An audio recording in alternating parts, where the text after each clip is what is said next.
یہاں خیبر پختونخوا حکومت نے صوبے میں حالیہ دہشت گردی میں اضافے کے پیش نظر امن و امان کی صورتحال پر غور کرنے کے لیے صوبائی اسمبلی میں امن جرگہ کا قیام کیا۔ ناظرین، سب سے اچھی بات یہ ہے کہ اپوزیشن کی تمام جماعتیں اس میں شریک تھیں، یعنی میکسیمم جماعتیں اس میں شریک تھیں، جس میں گورنر کے پی کے جو کہ پیپلز پارٹی سے تعلق رکھتے ہیں وہ بھی اس میں شریک تھے۔ اس میں یہ بات کہنا بہت ضروری ہے اور اہم ہے، اور بہت اچھا سٹانس لیا گیا جو گورنمنٹ کے پی کے کی ہے کہ جیسے ہی جمعیت العلماء اسلام کے لوگ آئے اور جماعت اسلامی کے آئے اور باقی جتنے بھی پارٹیز یعنی سیاسی پارٹی کے رہنما آتے گئے، وہاں کے پی کے پولیس نے انہیں سلامی دی۔ یہ ایک اچھا جسچر تھا، یعنی عزت دو عزت لو۔ یعنی اگر آج انہوں نے یہ اس طرح کی عزت دی ہے تو آبویسلی امن جرگے میں جب وہ عزت مانگ رہے ہیں جو وہ ان کو مل جائے گی،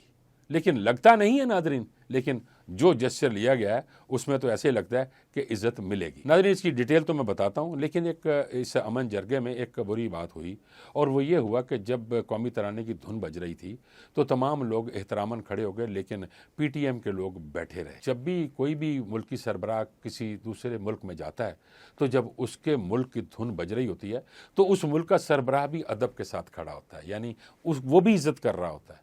یعنی آپ ایک ہی ملک کے رہنے والے، آپ کو یہ احساس نہیں ہے کہ ہمارے ملک کا ترانہ بج رہا ہے، اس کا مطلب یہ ہوا کہ آپ یہ سمجھتے ہیں کہ آپ کا ملک نہیں ہے۔ اگر آپ کا ملک نہیں ہے تو پھر آپ امن جرگے میں آئے کیوں، جب آپ کو یہ احترام ہی نہیں ہے؟ اگر باقی لوگ، باقی ممالک ترانوں کا احترام کرتے ہیں تو آپ کیوں نہیں کر رہے؟